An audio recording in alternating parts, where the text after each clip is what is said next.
नमस्कार दोस्तों, मैं हूं आरएस और आप देख रहे हैं स्टडी फ्लैग। आज के इस वीडियो में लेके आया हूं राजस्थान के चौहान वंश से संबंधित 20 अति महत्वपूर्ण प्रश्न जो किसी भी एग्जाम के लिए आपके लिए बहुत इंपॉर्टेंट रहने वाले हैं। चलिए दोस्तों शुरू करते हैं आज का पहला प्रश्न। चौहान वंश का संस्थापक कौन था? चौहान वंश का संस्थापक कौन था जिसे सांबर झील का प्रवर्तक कहा जाता है? ऑप्शन है वासुदेव, अजयराज, पृथ्वीराज, विग्रहराज। राइट आंसर है वासुदेव। वासुदेव चौहानों का संस्थापक माना जाता है और सांबर झील का प्रवर्तक माना जाता है। नेक्स्ट क्वेश्चन, चौहानों ने सर्वप्रथम अपनी राजधानी कहां बनाई थी? चौहानों ने सर्वप्रथम अपनी राजधानी कहां बनाई थी? नागौर, अहिछत्रपुर, अजमेर, दिल्ली, जयपुर। तो राइट आंसर है नागौर। चौहानों ने नागौर, पुराना नाम अहिछत्रपुर को अपनी राजधानी बनाया था और चौहानों का राज्य शाकंभरी या सांबर था। नेक्स्ट क्वेश्चन, कवि बांधव किस चौहान शासक को कहा जाता है? कवि बांधव है किस चौहान शासक को कहा जाता है? पृथ्वीराज तृतीय, विग्रहराज चतुर्थ, अजयराज, पृथ्वीराज प्रथम। राइट आंसर है विग्रहराज चतुर्थ। विग्रहराज चतुर्थ को कवि बांधव कहा जाता है और बिसल देव भी कहा जाता है। बिसल देव भी कहा जाता है। नेक्स्ट क्वेश्चन, किस चौहान शासक ने 1113 ईस्वी में अजय मेरू यानी अजमेर नगर की स्थापना की? ऑप्शन है अजयराज, सोमेश्वर, पृथ्वीराज प्रथम, पृथ्वीराज तृतीय। राइट आंसर है अजयराज। अजयराज चौहान ने 1113 ईस्वी में अजय मेरू यानी अजमेर नगर की स्थापना की। नेक्स्ट क्वेश्चन, अजमेर में आना सागर झील का निर्माण किसने करवाया? अजमेर के अंदर आना सागर झील है, इसका निर्माण किसने करवाया? अजयराज, पृथ्वीराज, अर्णोराज, सोमेश्वर।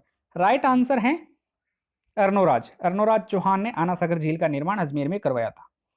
अगला क्वेश्चन है, ललित विग्रहराज नाटक के रचनाकार सोमदेव किस चौहान शासक के दरबार में थे?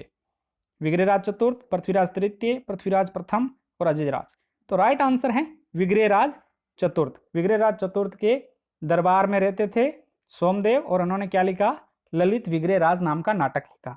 नेक्स्ट क्वेश्चन, हरिकेली नामक नाटक किसने लिखा? हरिकेली नामक नाटक किसने लिखा? पृथ्वीराज तृतीय, विग्रहराज चतुर्थ, सोमदेव और जयानक। तो राइट आंसर है विग्रहराज चतुर्थ। विग्रहराज चतुर्थ ने हरिकेली नामक नाटक लिखा था। अगला क्वेश्चन, किस चौहान शासक के काल को चौहानों का स्वर्ण काल कहा जाता है? किस चौहान शासक के काल को चौहानों का स्वर्ण काल कहा जाता है? अजयराज, विग्रहराज चतुर्थ, पृथ्वीराज तृतीय, पृथ्वीराज प्रथम। तो राइट आंसर है विग्रहराज चतुर्थ। विग्रहराज चतुर्थ यानी बिसल देव के शासन को चौहानों का स्वर्ण काल कहा जाता है। अगला question, the early Chauhan dynasties पुस्तक के लेखक कौन है? Doctor Dasharath Sharma, Pandit Gaurishankar Hirachand Ojha, colonel James Tod, R S. Tripathi. तो राइट आंसर है डॉक्टर दशरथ शर्मा। डॉक्टर दशरथ शर्मा ने दी अर्ली चौहान डायनेस्टीज नामक पुस्तक लिखी है। दोस्तों, अगर आपको वीडियो पसंद आ रहा है तो प्लीज़ वीडियो को लाइक कर दीजिए क्योंकि ये सभी प्रश्न आपके किसी न किसी एग्जाम में आने वाले हैं। अगला क्वेश्चन है, पृथ्वीराज चौहान तृतीय का समकालीन चंदेल शासक कौन था? पृथ्वीराज चौहान तृतीय का समकालीन चंदेल शासक कौन था? परमर्दी देव, जय वर्मा, कीर्ति वर्मा, यशो वर्मा। तो राइट आंसर है परमर्दी देव। चंदेल शासक ये कहाँ के थे?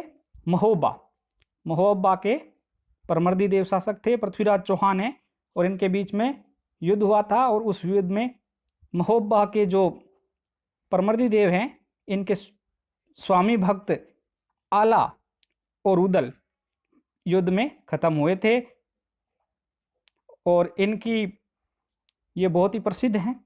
नेक्स्ट क्वेश्चन, 1191 ईस्वी व 1192 ईस्वी में पृथ्वीराज चौहान और किसके बीच तराइन के युद्ध हुए थे? यानी 1191 और 1192 में पृथ्वीराज चौहान और किसके बीच में युद्ध हुए थे? मोहम्मद गजनवी, मोहम्मद बिन तुगलक, जयचंद और मोहम्मद गौरी। तो राइट आंसर है मोहम्मद गौरी।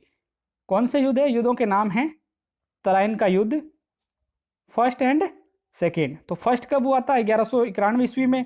कौन जीता था? पृथ्वीराज चौहान जीते थे। और दूसरा जो 92 ईस्वी में हुआ था, उसमें कौन जीता था? मोहम्मद गोरी। नेक्स्ट क्वेश्चन, अलाउद्दीन खिलजी के रणथंभौर पर आक्रमण के समय वहां का शासक कौन था? अलाउद्दीन खिलजी के रणथंभौर पर आक्रमण के समय वहां का शासक कौन था? ऑप्शन है हमीरदेव चौहान, गोविंदराज, मालदेव, विरमदेव। राइट आंसर है हमीरदेव चौहान। हमीरदेव चौहान है रणथंभौर के उस समय शासक थे। और हमीर हट तिरिया तिल चढ़े न दूजी बार, ऐसी कहावत भी प्रसिद्ध है। नेक्स्ट क्वेश्चन, अलाउद्दीन खिलजी की जालोर विजय के समय वहां का शासक कौन था? ऑप्शन है विरमदेव, कान्हड़देव, शीतलदेव, हमीरदेव। तो राइट आंसर है कान्हड़देव। कान्हड़देव चौहान जालोर के उस समय शासक हुआ करते थे। नेक्स्ट क्वेश्चन, रणथंभौर के चौहान वंश का संस्थापक कौन था? जो रणथंभौर के चौहान वंश है का संस्थापक कौन था? गोविंदराज, पृथ्वीराज, हमीरदेव, विरमदेव। तो राइट आंसर है गोविंदराज। गोविंदराज है रणथंभौर के चौहान वंश का संस्थापक था। नेक्स्ट क्वेश्चन, कोटा राज्य का संस्थापक निम्न में से कौन था? कोटा राज्य का संस्थापक है निम्न में से कौन था? राव मुकुंद सिंह, राव माधो सिंह, राव रतन सिंह, झाला जालिम सिंह। राइट आंसर है राव माधो सिंह। राव माधो सिंह ने बूंदी राज्य से अलग कोटा राज्य की स्थापना की थी। नेक्स्ट क्वेश्चन, सूफी संत ख्वाजा मोइनुद्दीन चिश्ती ने किसके शासनकाल में राजस्थान का भ्रमण किया था? ऑप्शन है हमीरदेव चौहान, पृथ्वीराज चौहान तृतीय, विग्रहराज चतुर्थ और अजयराज। राइट आंसर है पृथ्वीराज चौहान तृतीय के शासनकाल में ख्वाजा मोइनुद्दीन चिश्ती ने राजस्थान का भ्रमण किया था। नेक्स्ट क्वेश्चन, अजमेर में 2.5 दिन का झोंपड़ा तत्कालीन संस्कृत पाठशाला का निर्माण किसके द्वारा किया गया? ऑप्शन है विग्रहराज चतुर्थ, पृथ्वीराज तृतीय, पृथ्वीराज प्रथम, गोविंदराज। राइट आंसर है विग्रहराज चतुर्थ। विग्रहराज चतुर्थ ने संस्कृत पाठशाला का निर्माण किया था, जो बाद में मोहम्मद गोरी के जो दास था कुतुबुद्दीन ने तोड़ करके 2.5 दिन का झोंपड़ा नामक मस्जिद बनवा दी थी। नेक्स्ट क्वेश्चन, किस चौहान शासक ने अजमेर को सबसे पहले अपनी राजधानी बनाया? किस चौहान शासक ने अजमेर को सबसे पहले अपनी राजधानी बनाया? पृथ्वीराज प्रथम, पृथ्वीराज द्वितीय, अजयराज, पृथ्वीराज चौहान तृतीय। तो राइट आंसर है अजयराज। अजयराज ने अजमेर को बसाया और अपनी राजधानी बनाया था सबसे पहले। नेक्स्ट क्वेश्चन, अलाउद्दीन खिलजी ने रणथंभौर पर आक्रमण क्यों किया? जो अलाउद्दीन खिलजी है रणथंभौर पर आक्रमण क्यों किया, यानी इसका कारण क्या था? हमीरदेव की सेना सुदृढ़ थी? नहीं, ये कारण नहीं था। सुल्तान के विद्रोहियों को शरण दी थी? हाँ, ये सही है। राणा ने युद्ध की पहल की? नहीं की। जलालुद्दीन खिलजी ने आदेश दिया था? क्योंकि वो तो खुद ही उस समय खत्म हो गया। तो राइट आंसर है सुल्तान के विद्रोहियों को शरण दी थी, इसका राइट आंसर है। नेक्स्ट क्वेश्चन, राजस्थान में अंग्रेजों द्वारा बनाई गई आखिरी रियासत थी? राजस्थान में अंग्रेजों द्वारा बनाई गई आखिरी रियासत थी कोटा, झालावाड़, टोंक, धौलपुर। तो राइट आंसर है झालावाड़। झालावाड़ रियासत है कोटा राज्य से अलग बनाई गई थी। और इसके पहले जो राजा थे वो कौन थे? झाला मदन सिंह थे। झाला मदन सिंह इसके संस्थापक थे। और ये जो कोटा के झाला जालिम सिंह थे उनके पौत्र थे। दोस्तों, ये था आज का वीडियो। अगर आपको वीडियो जरा भी पसंद आया तो प्लीज़ वीडियो को लाइक कीजिए, शेयर कीजिए और कमेंट करना ना भूलें। और सब्सक्राइब करें हमारे चैनल स्टडी फ्लैग को। और भी एजुकेशन वीडियो को देखने के लिए हमारे चैनल को ज़रूर विजिट करें। Thanks for watching.